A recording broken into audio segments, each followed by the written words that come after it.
Good morning, my name is Nicholas Perrin, and today's topic of exploration is how to be proactive with the natural cycles of change in life.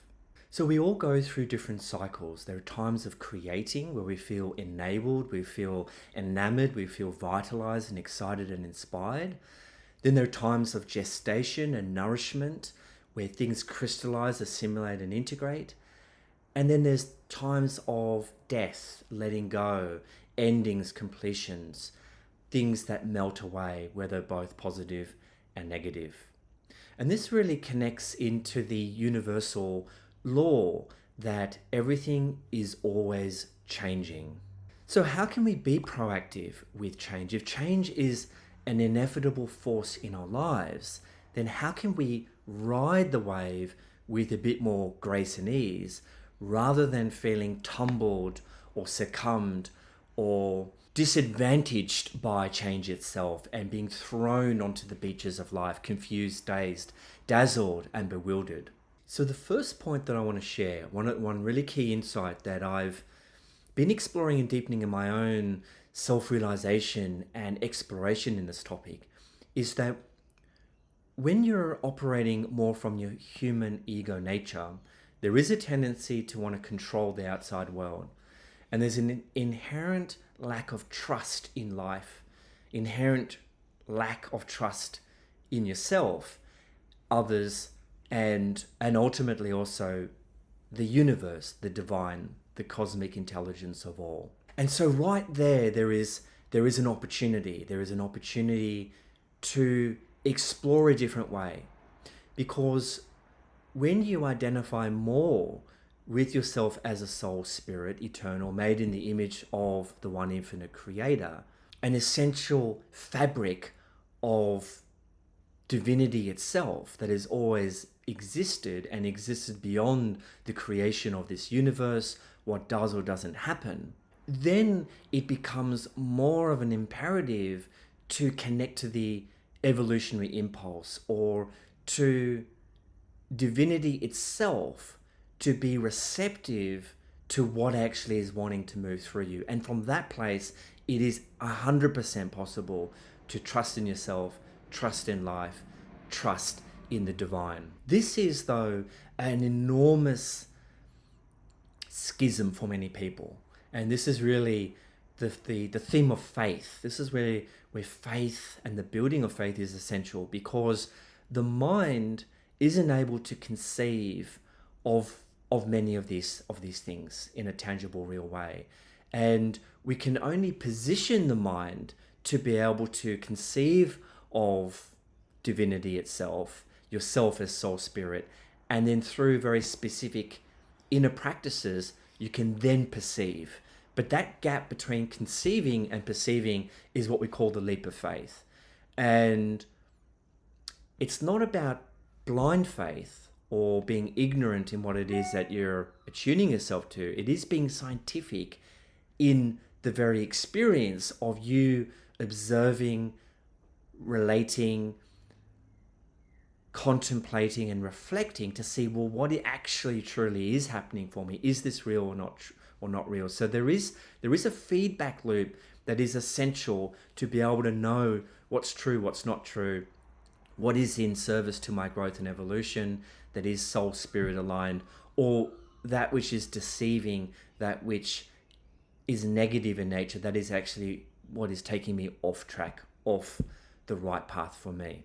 So the second point I want to share with you is that we are really these beautiful diamonds, whole, perfect, and complete, made in the image of divinity itself. Except when we look at ourselves and experience ourselves in this realm, it appears that we are a piece of coal. Humanity at the moment, and all of us, experience different levels of negativity, self-doubt, confusion, ignorance, and delusion. This is the nature of this earth experience that we are all in. So there's nothing wrong with it, but it's, again, how can I position and align myself to move through it with more grace and ease? And so, ladies and gentlemen, now let's transition to well, how can I be proactive in change, knowing all of these elements that we've just talked about.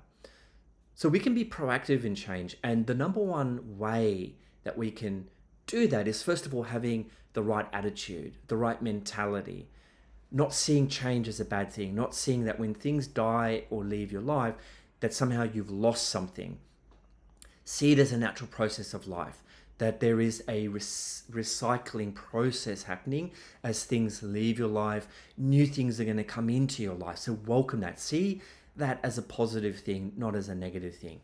The second element is to create space. Proactively create space in your life. I recently just completed a detox. Actually, I haven't completed it. I'm in the middle of it. I've completed the more difficult part, which is the letting go part. So the colon cleanses, the liver flushes, the restriction of diet, and really allowing my body to let go of the toxins and all of that. And so with that comes the headaches, a bit of fatigue and tiredness, and the requirement for rest and allowing the body to do what it needs to do. Now, every year, twice a year, I do a detox, and I find it to be an essential part of this creating space process. At the physical level, like, you feel amazing after about 2 or 3 weeks. You'll notice that your skin will glow more, your eyes will be clearer. But on another level, what I'm noticing, my thinking is much sharper. There's less random thoughts and stories running through my mind. I feel more inner peace and stillness. Now, in the beginning, if you haven't done this before, what you will find is that if you do a detox, like a physical detox, it will ripple through and start to create a catalyst of other experiences. So the letting go of emotions, you might feel more emotional. So sadness or anger or apathy or boredom may arise. And so you need to also be able to manage and move through these different emotions. You also might find there might be a detoxification of thinking, how you think and what stories you're aligning with as well. And in a tangible way, relationships, people in your life may leave. Opportunities or situations, whether it's work-related, career-related, might also empty out and leave. And again, it's not about resisting these things. It's really going with the flow with them, trusting in the process, because as the dead is leaving your life, it creates space. And it's about really welcoming this void. It's like the barren fields of nothingness, so that the seeds of the new can actually come into your life. The final thing I want to share about being proactive is having a daily practice. Daily practice, again, allows you to pull your energy from this outside, the excessively externally orientated way that most people navigate life. Pull your energy back in, bring your attention within yourself, and you'll find that your energy levels will increase, your vitality levels will increase. And again, you're wanting to strengthen your identity as soul spirit and purify your ego consciousness, which is very externally orientated and tries to control everything and gets us in all sorts of issues and troubles, and is usually it's based on ignorance and delusion.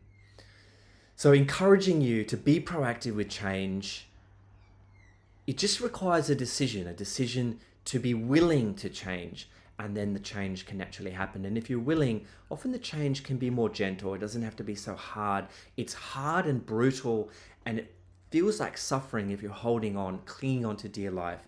So it's really essential that ride the wave and even bring enjoyment, which is an attitude that you can bring in, even when you feel a bit out of control, don't quite know where it's all going.